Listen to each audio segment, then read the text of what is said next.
Hello everyone, I hope you're having a good day and you're all staying safe in this quarantine. Today we're going to be recording acoustic guitar for a song I've been writing for a couple of months now.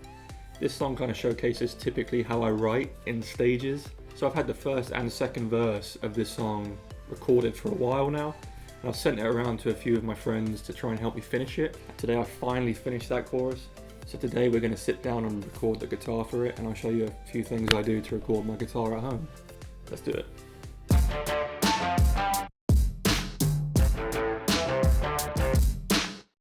So this is how I like to record my acoustic guitar, with two SM57s in stereo, connected by a Wilkinson Audio SM57 clip. I record in stereo on a Y-axis like this, just because I feel like it picks up the entire body of the guitar. Everyone has their own personal preference in how they record, this is just mine. I'll show you what I'm running them into. So it goes from the mics into my two Cloudlifters I've got up here, and the Cloudlifters are routed through channels 3 and 4 of my Focusrite interface. Here, it's an 18i20 Scarlett, and then you just need to put on the phantom power, and the mics are now live. It indicates from the channels 3 and 4 here. There we go. And I find that the right levels for my guitar are right around here. So now that we've set up the interface and the mic's going in, we now need to set it up in Studio One. So what we do, preferences, as you can see 3 and 4 are coming through stereo here. So now all we need to do is go track, add tracks, call it guitar chorus, format stereo, stereo 3 and 4, arm that, and as you can hear, and we can see here, it's coming through. Perfect. So now we're set up and we're armed to record. So this is a section that we're going to be recording into now. If you have trouble recording to a click, I would just record in a very simple bass and snare or bass drum and click, just like a, just to keep in time. So I find that easier sometimes, so we're going to record that in now.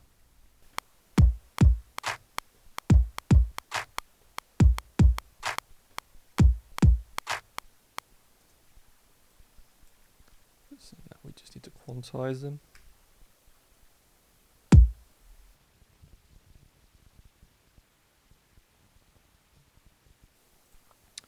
So now I've recorded that in, quantized it, and copy and pasted it. So now we're ready to go. Sounds like this. Super simple. So now we're ready to record guitar.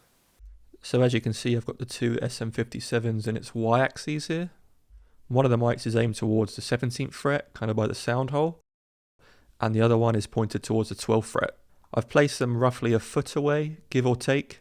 This is the best quality that I've found in my home studio. So first things first, you want to make sure your guitar is in tune and you're tuning regularly between takes. And when you're all tuned up, you're ready to record.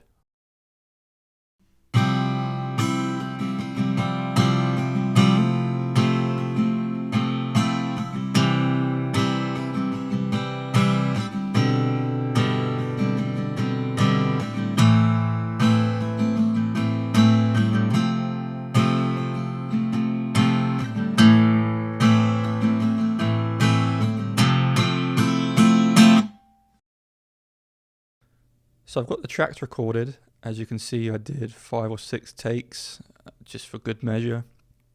Pretty simple guitar piece to perform, so I didn't have too much trouble staying with the click or the drum beat that we put in. So this is what you're met with, and these will only record as takes if you have the takes to layers selected down here. If you didn't, it would just keep recording over itself. So as you can hear,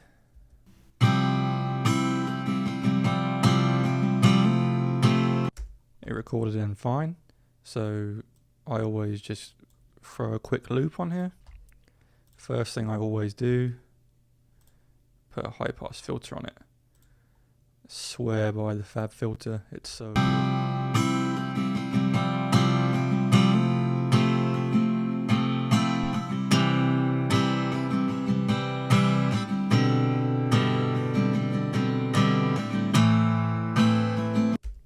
I always kind of cut lower than 100 hertz. If you don't need anything, in my opinion, on an acoustic guitar lower than 100 hertz, it's just going to come out as unfiltered garbage, which you don't need in your track. That's the first thing I do, just throw a high pass filter on.